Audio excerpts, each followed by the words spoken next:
तीन चार नहीं सहेंगे अत्याचार। We want justice. We want justice. We want justice. Our pen, our voice. Our pen, our voice. Our pen, our voice. We want justice. We want justice. एक दो तीन चार नहीं सहेंगे अत्याचार। We want justice. We want justice. एक दो तीन चार नहीं सहेंगे अत्याचार।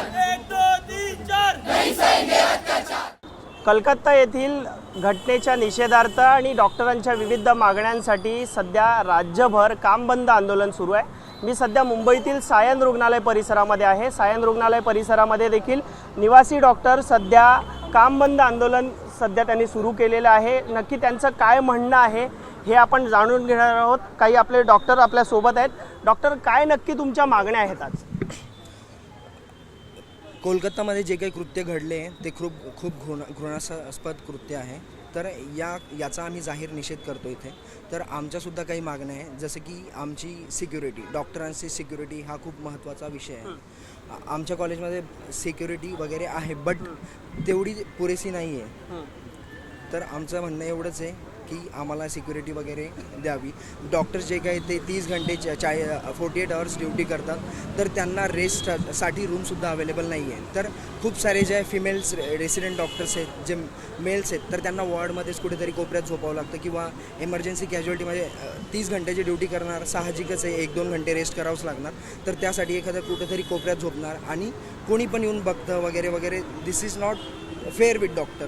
कालपासून तुम्ही हे काम बंद आंदोलन करत आहे। तुम्हाला लेखी स्वरूपात तुमचं म्हणणं, जे कलकत्तामध्ये जी घटना घडलेली आहे त्यांना न्याय मिळावा अशी तुमची मागणी आहे। आज देखील तुम्हाला काम बंद आंदोलन करावं लागतं आहे। काय नक्की तुमचं म्हणणं आहे?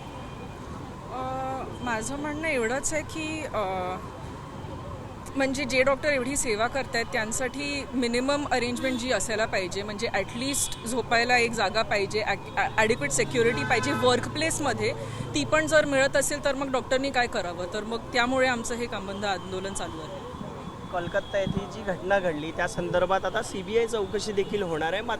नक्की तुमची आता पुढची मागणी काय आहे? मार्चची पुढची मागणी मार्चची नक्की पुढची मागणी काय? या संदर्भात CBI चौकशी देखील होणार आहे। आता नक्की तुम्हाला आता काय लेखी आश्वासन हवं? या गोष्टीमध्ये सगळ्यात महत्त्वाचं आहे CBI चौकशी होणार आहे, पण त्या पीडिताला योग्य ते न्याय मिळालं पाहिजे, ही आमची एक सगळ्यात महत्त्वाची मागणी आहे। गव्हर्नमेंटने सेंट्रल प्रोटेक्शन ॲक्ट लागू करण्यासाठी जे काही करता येईल ते लवकरात लवकर लागू केलं पाहिजे। आणि आमच्या जे लोकल BMCचे जे 4 कॉलेजेस आहे, ते असो या महाराष्ट्राचे जे कॉलेज आहे, त्या सगळ्या कॉलेजेसमध्ये सिक्युरिटीसाठी जे काही लॅब्स आहेत, जे काही प्रॉब्लेम्स आहेत, ते सगळे गव्हर्नमेंटनी ऑथॉरिटीनी सॉल्व केले पाहिजे। ती आमची सगळ्यात मोठी मागणी आहे। आणि सगळ्या हॉस्पिटल्समध्ये डॉक्टर्ससाठी कॉल रूम्स, ऑन कॉल जे ड्युटीला डॉक्टर्स असतात त्यांच्यासाठी कॉल रूम्स अवेलेबल केले पाहिजेत। ह्या आमच्या सगळ्यात महत्त्वाच्या मागण्या आहेत। ह्या मागण्यांना अजूनपर्यंत ऑथॉरिटीने काही पण हे केलेलं नाही आहे। तर जोपर्यंत आमच्या ह्या मागण्या पूर्ण होत नाही तोपर्यंत आमचे आंदोलन कंटिन्यू राहणार। इथे काम करत असताना काय नक्की कोणकोणत्या समस्यांना तुम्हाला सामोरं जावं लागतंय? हम लोग 24 hours, 36 hours, 48 hours, even up to 60 hours तक काम करते हैं। मतलब कोई लिमिट ही नहीं है। तो बीच में अगर हमें सोना पड़े, थोड़ा सा भी रेस्ट लेना पड़े, इवन फॉर 15-20 मिनट्स, कोई प्रॉपर रूम्स नहीं है। हमें या तो सिस्टर्स के साथ एडजस्ट करना पड़ता है, मामा मौशीज़ के साथ एडजस्ट करना पड़ता है। I am not even kidding, हमें पेशेंट्स की बेड पे भी सोना पड़ता है just to take 10 minutes of rest. इस हॉस्पिटल में या और भी ऐसे बहुत सारे हॉस्पिटल में प्रॉपर साइड रूम्स भी नहीं है। एंड जो साइड रूम्स है उसमें जो वॉशरूम है वो कॉमन वॉशरूम बना हुआ है, सब लोग आके यूज़ करते हैं। मतलब स्टाफ, नर्सेज, डॉक्टर्स, मामा मौसी, ये तो चलो अपने लोग हो गए कहने को, पेशेंट के रिलेटिव्स भी आके यूज़ करते हैं। तो कोई प्राइवेसी नहीं है, कुछ भी नहीं है। अगर हम लोग वहाँ पे सो जाए, कोई भी रिलेटिव अंदर आ जाता है, इतना अनसेफ फील होता है। बट हम उस टाइम पे कुछ कर नहीं पाते, क्योंकि अगर आप 48 आवर्स टू 60 आवर्स जगे हो और आप सिर्फ काम कर रहे हो, तो आप ऐसे सोते हो कि आपको नहीं पता चलता कि रूम में कौन आ गया। एंड ये हम लोग बहुत बार ये वॉइस कर चुके हैं, पर कभी इतना सीरियसली नहीं लिया अप अंटिल दिस इंसिडेंट।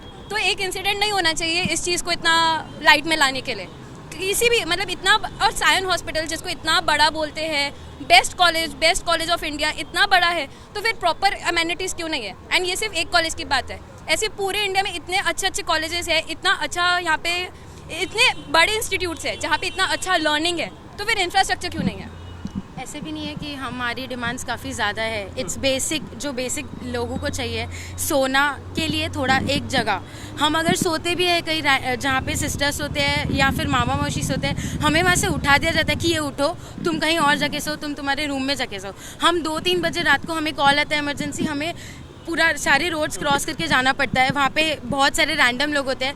हमारा ऐसे सर नीचे झुका के सीधा हम बस हॉस्टल सेफली पहुँच जाए और हॉस्पिटल पहुँच जाए। अब तो हम ये भी नहीं पहुँच सकते कि चलो सेफ हॉस्पिटल पहुँच जाए, क्योंकि हमें पता नहीं अब हॉस्पिटल में भी हम सेफ़ है या नहीं है।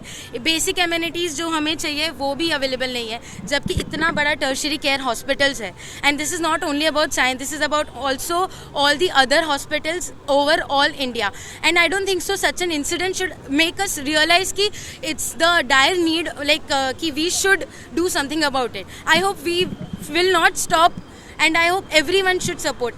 Whatever I'm seeing abhi tak, only my medical friends or my like parents of the medical backgrounds does know really about this.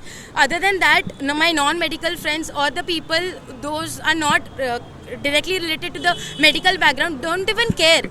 This is another Nirbhaya. This is just like any other normal. She was not just a doctor, but she was another girl. She was a woman. Like, it's a public cause. I don't know why every other people are not talking and why not everyone is on the road and only doctors are protesting about it. सर्वांनी यासाठी उतरलं पाहिजे असं यांचं डॉक्टरांचं म्हणणं आहे. हे कधीपर्यंत सुरू राहणार आहे? कारण कालपासून काम बंद आंदोलन हे राज्यभर सुरू आहे. काही प्रमाणात वैद्यकीय व्यवस्थेवर देखील याचा परिणाम जाणवतोय. कधीपर्यंत हे तुमचं आंदोलन सुरू राहणार आहे आणि ठोस तुम्हाला काय सरकारकडून अपेक्षित आहे? हे बघा, पहिली गोष्ट म्हणजे वैद्यकीय संस्थावर आम्ही फक्त निवासी डॉक्टर रूटीन जे काम आहे ते स्थगित केलं आहे. इमर्जन्सी काम सगळं सुरू आहे. ज्या पेशंट्सच्या जीवाला धोका आहे त्यांच्यावर काहीही दुर्लक्ष होत नाही आहे. जे सिनियर रेसिडेंट्स आहे, लेक्चरर्स आहे, असिस्टंट प्रोफेसर्स आहे आणि HODs आहे, ते सगळे रूटीन पेशंट्ससुद्धा बघत आहेत आणि इमर्जन्सी पेशंट्ससाठी रेसिडेंट्स डॉक्टर तिथे सगळीकडे कामावर आहेत.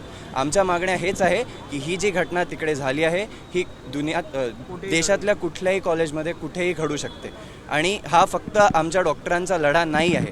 हा फक्त आमच्या डॉक्टरांचा लढा नाही आहे, हा देशाच्या सगळ्या महिलांचा लढा आहे.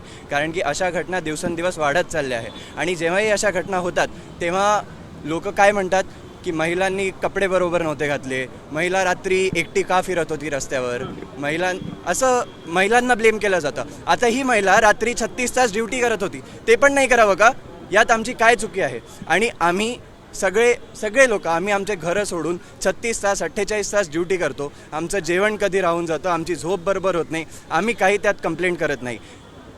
हॉस्पिटलमध्ये बऱ्याच सोयी नाही आहे, हॉस्पिटलमध्ये बेड्स कमी आहे, पेशंट्सला बेड्स नाही मिळत, बेसिक मेडिसिन्स नाही मिळत, सरकार पुरवठा करत नाही. त्यासाठी पेशंट्स आमच्यावर चढतात, आम्हाला मारतात, आम्ही ते पण सहन करून घेतो. आता आमचा रेप करतायत ते पण आम्ही सहन करून घ्यावं का? डॉक्टरांना सुरक्षित असं वातावरण सध्या रुग्णालयात नाहीये आणि त्यामुळेच सध्या डॉक्टरांनी आपल्या विविध मागण्यांसाठी काम बंद आंदोलन सध्या उभारलेलं आहे आणि आपण सध्या पाहतो अत्यावश्यक सेवा सध्या सुरू आहे.